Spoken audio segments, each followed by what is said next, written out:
Our guest today is a leader in the world of design with a track record of shaping digital experiences across industries.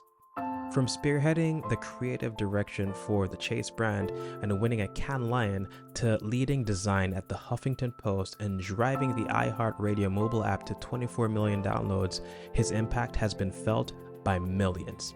As an advocate for the customer, he has pioneered approaches at organizations like JP Morgan Chase, ServiceNow, and Bakkt, bridging the gaps between product, brand, and technology.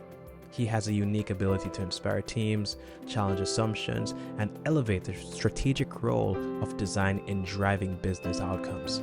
With over 2 decades of experience in UX and product design, he has consistently pushed boundaries and transformed legacy systems into innovative, engaging experiences.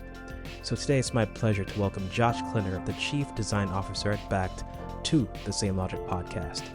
This podcast is brought to you by Samelogic, smart intercept surveys that product teams love. Josh, so great to have you on the show. Welcome to the Samelogic podcast. Thanks for having me. So to start, I'd love if you could give or listeners some perspective into your vantage point previously overseeing design at Bakkt. Specifically, what challenges and opportunities were you focused on when it came on to driving the adoption of the platform? Yeah, thanks. I started at this design career in the editorial space, and over time transitioned to the product design world. And joining Bakkt was an interesting opportunity to help build a product, build a culture, and build a team at the same time. So I was very excited to sort of dive into that, and especially in an emerging market, being able to start with almost a clean slate, if you will. And what was exciting about that is, we started with a foundation of this idea of allowing people to convert anything to everything, whether that be crypto or rewards points or your Starbucks stars. And over time, the more we talked to customers, we learned that specifically people wanted to understand what they could do with crypto, what they could do with Bitcoin. Because I think up to that point, generally speaking, this is going back a few years now at this point, but for the crypto curious, they were just trying to understand what you can do with crypto as opposed to buying and holding. When it comes on to like your entire story as well, your entire story is pretty fascinating. Talk to us about like your experience coming into the industry. Where were you before Bakkt and like before that, and take us all the way back? Sure, let's go back to the old days, the old dinosaur days of editorial. I came out of design in New York City. This is going back into the early 1990s, I think, where I was a part of a studio which was focused on editorial design. And we were doing a lot of editorial projects, which was at that time redesigning, reimagining, relaunching various editorial products. Anything from working with PC World to Entertainment Weekly to InStyle magazine. And it was an amazing time, especially if you think of some of the business publications, Bloomberg and Business Week at the time, where we were telling these complicated stories. And it sort of just always gave me a love of storytelling and sort of an editorial voice. And it was this sort of interesting time as I went and became the creative director of Billboard. I really started chapter number 2 of my career, which was leading design teams and product focused teams inside brands. So Billboard was a transition for me where we were focused on the editorial product, but also working in video and events and merchandise and licensing. So really overseeing the entire brand. And it was there that I really started to really dig into the world of product design and the digital space, and then went to go join Clear Channel, where we launched a new entity called iHeartRadio. That was, believe it or not, 15 years ago now. We just recently celebrated the 15th anniversary, which was kind of amazing to think of this sort of band of outsiders inside this large terrestrial radio company that was focused on digital. And this was the early days of the iPhone, where we were launching a new app, which at the time only had 15 radio stations across the country and eventually grew to 350 plus custom radio. And all those features that you expect to have. It was an amazing time. It was the very early days of iPhone. We were designing iHeartRadio for BlackBerry and Android, and even going back into the in-dash, in-car applications for iHeartRadio. So it was an amazing early time in app design. And that ultimately led me to AOL Mobile, where eventually I started to oversee all of the Huffington Post from a design point of view, and working closely with Ariana Huffington and the technology team and the editorial team, where we were really in an era of expansion, expanding from the traditional desktop web experience to mobile, and creating a live video streaming product called HuffPost Live, and an editorial long form journalism product called Huffington. And it was really, Huffington magazine really became the first of its kind, a weekly publication for iPad that was a mix of web content and editorial content written for the magazine. And then from there, I went to go work for a small financial startup in the Valley called JP Morgan Chase. This was around the time where I moved from New York City to San Francisco and really got embedded in the tech scene in San Francisco and had a fun run there, where I built up a team and focused largely on Chase.com, the consumer experience from the public point of view, and then sort of the design system, the design language, how it worked throughout the rest of the Chase secure websites, and dipping into things like Chase Private Client and JP Morgan. And after that, I was really ready to scratch the itch of a startup. And I was very, very, very close to finally going to do a startup in the Valley. But a comrade of mine called me up and talked to me about this world of enterprise design and designing for enterprise environments with a small rocket ship called ServiceNow. And I did join him there and had a good quick run. And then finally, my old head of digital from Chase called and asked me to join him on an adventure of this startup that was in the crypto and loyalty space, and that was Bakkt. So I joined him on that adventure, which was a good 2-year run. And believe it or not, I'm about to return to ServiceNow in a sort of new role, but rejoining my old studio team there, where we work directly with customers to help them solve their big challenges. Oh So it's wow, been that's quite an adventure. yeah, that's like a pretty awesome adventure. So like over the last like 15, 20 years, both as a UX practitioner and a UX leader, how has your perspective on research methodologies evolved over that time, and what specifically excites you about that today? I think it's been an interesting journey for sure. In the early days of iHeartRadio, users didn't know how to use the iPhone. So you weren't really doing user testing in a traditional sense based on the methodologies of today. Yes, you could understand their hopes and dreams and what they look to accomplish over a 24-hour listening span, but the way that we test and the way that we get feedback for a more mature platform like many of the apps today is a lot different. We in the early days, we're really trying to mimic and work closely with the platform. So we wanted, the BlackBerry radio experience to feel similar to the BlackBerry music experience, and same with Apple and same with Android. At the time, you wanted to sort of go with what was as familiar as possible because it was such a new platform and such a new experience. I think now expectations have changed and people's familiarity with the platforms has evolved. So, take the enterprise environment that we are in now. You have people coming to the workforce who are used to consumer grade experiences. So they expect that in their enterprise work experience. So, this whole experience has evolved over the years, and it's been exciting to see it grow and mature over time. I think at the end of the day, it really starts with customer or a user's desires and hopes and dreams, if you will. Like how can you help them accomplish their tasks in a low friction way? When it comes on to research methodologies, what methodologies do you find consistently over or undervalued across organizations, and how does that vary by the company life cycle stages? I think depending on what environment you're in, like for instance, at Chase, we had a number of research teams across a number of groups, whether that's the market research team in the consumer bank or the UX research team inside the digital team.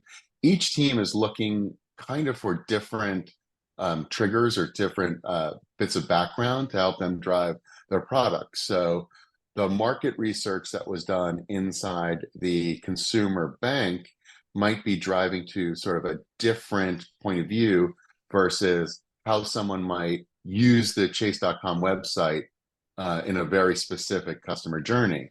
So it's always kind of interesting learning the different perspectives and seeing how we as digital designers can incorporate all of that into the customer journey, because a user just doesn't pop onto chase.com and decide to buy. They have a much broader journey where they might see a billboard, they might see an ad, they might go into a bank and then or a retail branch and then start their customer journey.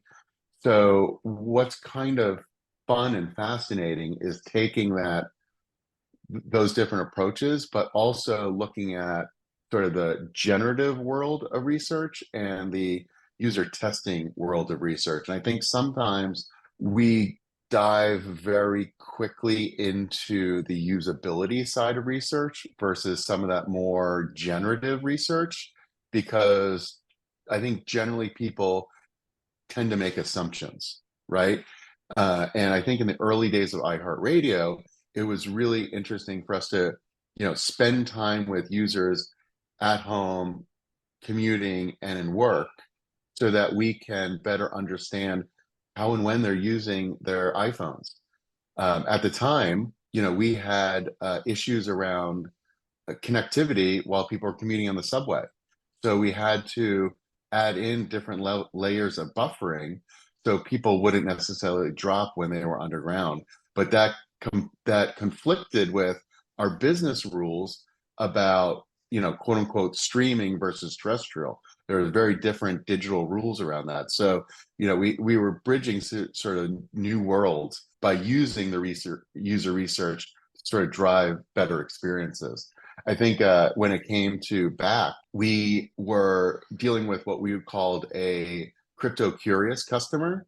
And, really understanding where they were coming from was critical to designing the new experiences, not going based off of like a very crypto familiar or crypto comfortable user. We were starting with people who were new to crypto.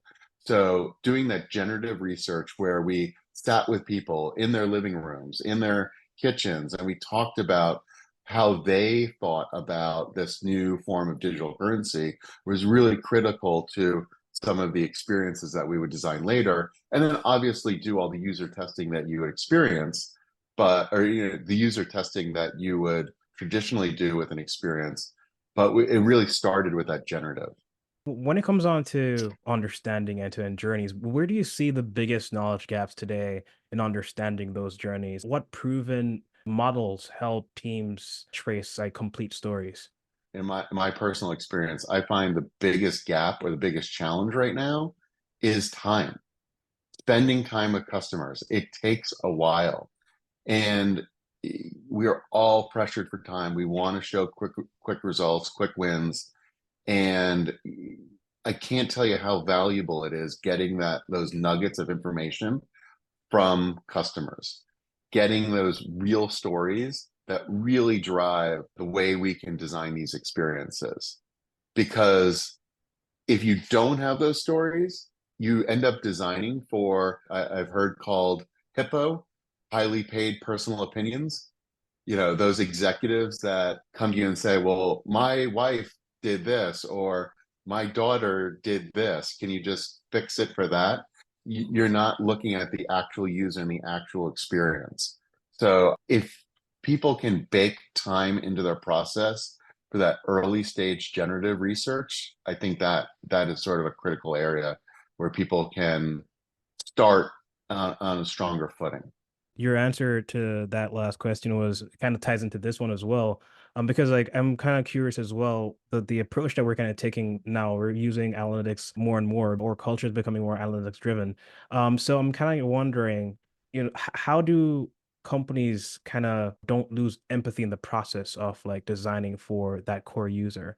And I kind of see like some companies kind of coming off course off that as well. How do you, what ways could they course correct that whole thing that's happening? I think I heard Edward Tufte say 86% of statistics are misleading. So I always take some of the analytics with a grain of salt.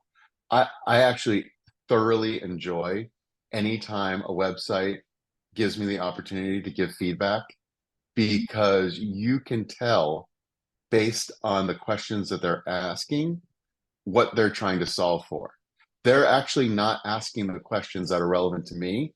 They're the questions that are relevant to their business. And they're missing, I find that they're missing an opportunity to really understand that user. I think businesses tend to ask the questions that they can more easily solve rather than really dig at the real human needs that customers have. And it might be because they're trying to support existing business models or they don't want to necessarily rock the boat too much.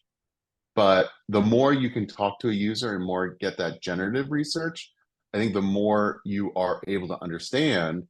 And ultimately, it becomes fodder for making more revolutionary change versus evolutionary change.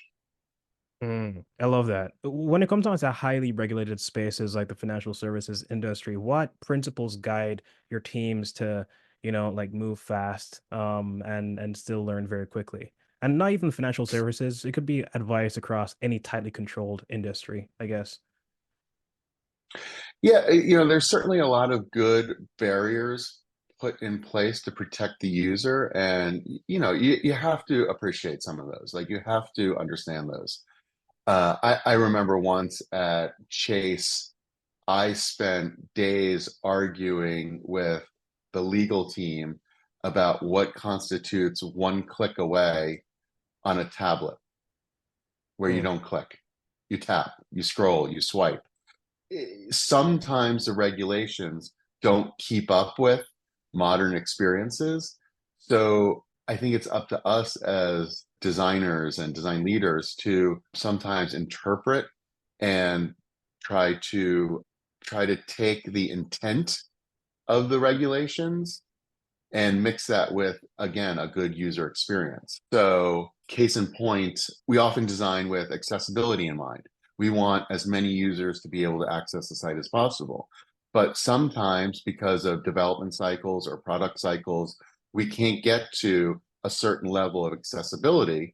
And unfortunately, that leaves behind a number of users, whether it's folks that have low sight or have issues with movement or motion or color contrast. It leaves behind a lot of users. I don't think anyone intends that for to happen, but we would get these incredible letters from users who couldn't read our website because of the color contrast they were using or the motion that was being used on the site. Motion is a beautiful tool to use, and I love putting in haptics and motion into making a beautiful design. But if that leaves out a certain segment of users, can you call that a great design? I I question that. And it's because of the regulations around accessibility that we push for more inclusiveness. Also, like we have like so much data now. How has greater data abundance and analytics impacted the role of qual versus quant confirmation of ideas? Yeah, I mean, it's a long-standing argument. I think you have to be informed by data, but to have the data just drive the conversation, I think you're missing out some good value that we as humans bring to telling stories. Otherwise we can just let ChatGPT design and write and do the whole thing, and we can call it a day. I think we need to interpret and we need to use our creativity to take the data and interpret it. Again, it's if you ask certain questions, you will get certain results. Sometimes you have to go a little bit wider and learn a little bit more than a 1 to 5 star rating will allow. And again, because you want to value your users' time. So it's great. by no means like am I saying don't test. Having a survey at the end of a flow to say, was this a good experience, is incredibly useful, but it doesn't negate understanding where the users are coming from up front in a more generative way versus the more data-driven way. You can test into almost any answer you want to get. I love that. When it comes on to, like ideas that you kind of wished you could implement, if you had like an unlimited budget, what bold research initiative would you drive to reinvent to help, us understand or target users better or target markets better? There was one test environment that we were trying to do at around the time that we were launching a new product for Chase. And it was in the credit card space, and it was for kind of a high net worth user. So maybe a little bit selfishly, this falls into the generative research, but there was an opportunity at the Sundance Film Festival where we were able to get a large group of this audience together. And we were really excited to be able to spend time with them up front, understanding their hopes, dreams, and desires for this new product, because I think that would have really informed the direction and the brand values for this product. And unfortunately, it sort of got a little bit lost in the shuffle, and we weren't able to do it. But it would have been an incredible opportunity to take this moment in time, at the Sundance Film Festival, which is an amazing experience, and speak to these users one-on-one, two-on-one in small settings, to really drive a vision for a product, both from a brand perspective and from a user experience. And I think we let the details get in the way, and we missed that opportunity to do that. And we didn't have the insights going in that we could have had to really drive a sticky experience. And for better or for worse, I think a year and a half later after the product launched, we sort of came back to wanting and wishing we had that information to help create that holistic experience. I think that kind of ties into my next question, which is my last question, actually. I ask everyone who comes on the show this question, and the question is, what's one weakness that you've turned into your strength? It's a good question. I would say, probably improving communication skills. I think for anyone that comes into design, you tend to come in from different spaces. And for me, it was that sort of heads down creative side. And as you grew in your career, as you continue in your career, one of the things is like picking up your head and communicating effectively as a leader to, leadership teams and to your peers and to your team below you is really important. And, I think that requires, learning how to listen as well as communicate out, working with your teams about getting feedback. You don't have to do this all overnight, but over time, incrementally, stopping and thinking about how you communicate, whether that's through an email or through a Slack message, but like pausing and reflecting how you communicate in a keynote presentation. This sort of iteration that you need to do, I think ultimately allows you to reflect on sort of where you're coming from, and hopefully ideally empower your team to communicate more effectively, because the more we're talking, I think the better we're working, and it sort of reduces silos and allows for just really honest communication across the board. Josh, this was fantastic. Thank you so much for joining us on the Samelogic podcast. Can't wait to share this episode with our audience.